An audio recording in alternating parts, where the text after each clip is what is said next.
Bismillahirrahmanirrahim.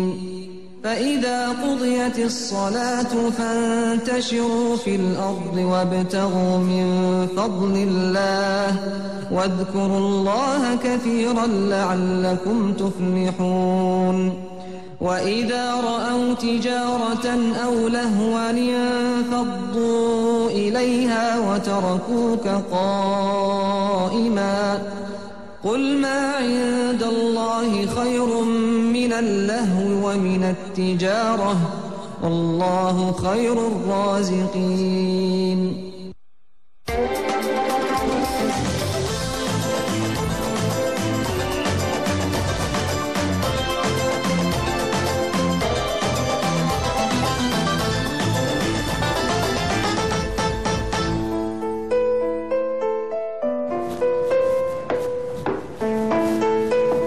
Assalamualaikum warahmatullahi wabarakatuh.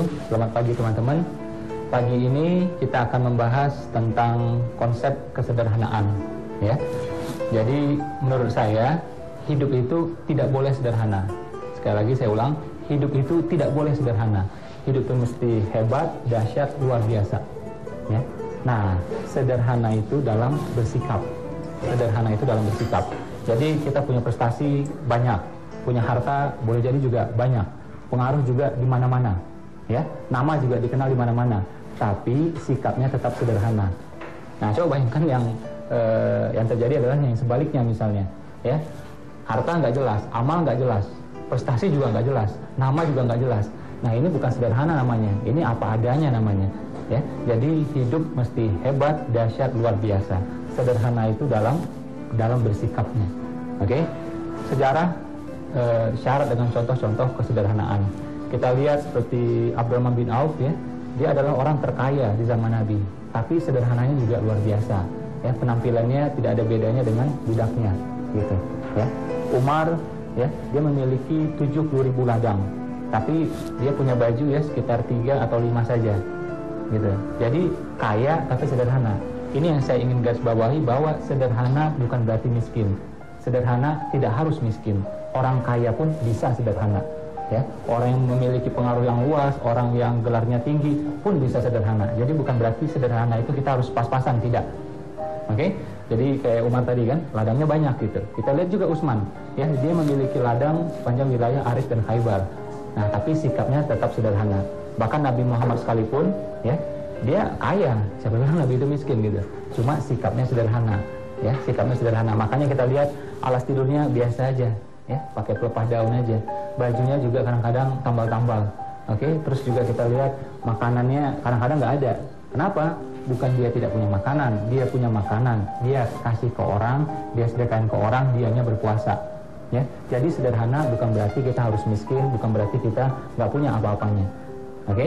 Nah, terbukti misalnya kita lihat juga Nabi Muhammad itu ontanya Al-Qaswa, itu adalah onta terbaik, onta termahal, ya. Nah, cuma lihat ya, ketika dia perlu sesuatu walaupun mahal dia beli. Tapi kalau dia tidak perlu itu, dia tidak beli, ya. Termasuk juga baju perangnya, itu terbaik juga dan mahal juga, ya. Karena itu perlu. Kita lihat dalam konteks kekinian. Ada sebuah contoh yang sangat menarik, ya. Di India ada seorang yang sangat-sangat kaya, bahkan salah satu orang terkaya. Kadang dia urutan nomor 2, kadang dia urutan nomor 3 se-India, ya. Itu namanya Azim Premji. Ini luar biasa. Kadang-kadang dia naik angkutan umum, ya. Kadang-kadang apa? Dia nyetir sendiri, nggak pakai sopir. Bahkan dia memiliki perusahaan yang sangat-sangat besar, ya. Bayangkan aja, dia orang nomor 2 atau nomor 3 terkaya se-India. Tapi kantornya, ya, di kantornya itu tidak ada parkir khusus untuk dia. Wah, perusahaan itu milik dia gitu. Dan perusahaannya salah satu terbesar di India. Dan bahkan majalah Time menganggap dia sebagai salah satu tokoh berpengaruh di dunia. Jadi dia masuk dalam urutan 1000 tokoh berpengaruh di dunia. Nah, kita lihat, dia punya apa-apa. Dia punya segalanya gitu. Kalau kita ngomong harta, pengaruh, dan semuanya gitu ya, termasuk juga prestasi. Tapi sikapnya sederhana. Dia rela juga naik kendaraan umum, dia rela juga mengendarai kendaraannya sendiri, bahkan juga dia tidak memiliki tempat parkir di kantornya sendiri. Ya, kantor miliknya gitu loh, bukan kerja gitu, miliknya gitu. Nah, ini kaya tapi sederhana. Dan menariknya juga ternyata dia amalannya juga dia luar biasa. Dia rajin berbagi, dia juga rajin sholat duha ternyata. Kebetulan dia seorang muslim. Untuk konteks Indonesia, kita lihat Pak Sandiaga Uno, dia masuk dalam 40 orang terkaya se-Indonesia, tapi sikapnya sehari-hari sederhana. Kita lihat di Twitter, kita lihat juga di dalam seminar, termasuk juga kita lihat dia sehari-hari sangat-sangat sederhana. Walaupun dia memiliki maskapai gitu ya, tapi dia nggak segan-segan. Kadang-kadang ya naik maskapai yang lain gitu, dan bukan maskapai yang mahal gitu, yang murah pun dia naiki juga gitu. Nah, ini yang dimaksud dengan sederhana. Bukan berarti kita nggak punya apa-apa. Silahkan miliki hartanya, yang penting kita bisa menyikapinya. Jadi ini kata kuncinya ya, sederhana itu dalam sikap ya. Seperti yang saya bilang di awal, hidup tidak boleh sederhana, mesti hebat, luar biasa, dan dahsyat. Jadi dalam bahasa saya, produksi mesti sebesar-besarnya ya, konsumsi sekedarnya, distribusi seluas-luasnya. Karena ini penting, saya ulang sekali lagi, produksi sebesar-besarnya ya, konsumsi sekedarnya, distribusi seluas-luasnya. Ya namanya manusia mesti produktif, mesti menghasilkan, dan menghasilkannya mesti besar-besaran gitu.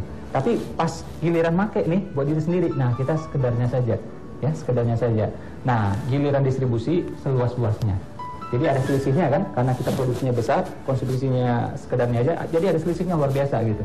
Nah ini mesti seluas-luasnya. Kita lihat lagi ya di negara yang lain, negara yang kononnya sangat kapitalis. Ada orang nomor 3 terkaya di sana, namanya Warren Buffett ya. Bayangkan, terkaya urutan nomor 3, Amerika lagi. Jadi kebayang luar biasa kayaknya. Nah ternyata ya mobilnya biasa aja, bukan mobil yang terbaru. Tempat tinggalnya juga bukan tempat tinggal yang termahal gitu. Nah jadi kaya tapi sederhana gitu. Dan juga saya ingin menggarisbawahi bahwa ada juga mengatakan, oh harta ini cuma titipan, ya udah kita gunakan semua 100% untuk sesama gini-gini. Itu pun tidak benar juga. Kita boleh ya, dan kita juga berhak menggunakannya untuk diri kita, keluarga kita, dan keluarga besar kita. Yang salah apa? Kita menggunakannya berlebihan. Itu yang salah. Jadi harta itu ya kita mencarinya, kita boleh menikmatinya, kita berhak menikmatinya. Yang dilarang itu adalah berlebihannya. Nah, jadi ada 2 titik yang ekstrem di sini ya. Jadi kita menghasilkannya sebesar-besarnya, giliran konsumsi sekedarnya saja, selisihnya kita distribusikan. Makanya kita lihat dalam konteks Warren Buffett tadi ya, dia dermanya, donasinya, sedekahnya itu sekitar 80-85% dari hartanya. Luar biasa ya. Coba tanya diri kita, berapa persen coba? Berapa persen? Nah, dia 80-85% ya. Nah, jadi sederhana gitu, walaupun besar, luar biasa. Nah, kita lihat juga seperti Azim Premji. Dia juga telah memberikan, Azim Premji ya, masih ingat ya, salah satu orang terkaya di India tadi. Nah, dia memberikan beasiswa untuk ribuan orang sudah, ribuan orang. Jadi menghasilkannya besar karena konsumsinya sekedarnya aja, jadi distribusinya juga bisa besar. Bahkan ada teman saya gitu ya, dia memiliki lebih dari 30 perusahaan. Lebih dari 30 perusahaan, usahanya macam-macam ya, dan ngomongnya ya miliar lah, bukan juta-juta lagi, bukan ratusan juta lagi. Tapi nggak jarang ya dia makan kadang-kadang ya di pinggir jalan gitu ya. Kadang juga ngangkat-angkat sendiri barang dagangannya dia gitu ya, tidak harus nunggu karyawannya, tidak harus nunggu stafnya, sampai seperti itu. Nah, kaya tapi sederhana. Bahkan kalau dia ketemu orang lain pun, walaupun supir, dia salam itu dengan membungkukkan badannya. Ini luar biasa menurut saya. Jadi prestasi di mana-mana, harta di mana-mana, tapi sikap tetap sederhana. Ini yang kita jadikan kesimpulan pada pagi hari ini. Produksi sebesar-besarnya, konsumsi sekedarnya, distribusi seluas-luasnya. Nah, sederhana itu dalam bersikap. Silakan memiliki prestasi di mana-mana, silakan kuasai hartanya, namun tetap sederhana dalam bersikap. Itu saja untuk pagi ini ya. Assalamualaikum warahmatullahi wabarakatuh. Selamat pagi teman-teman.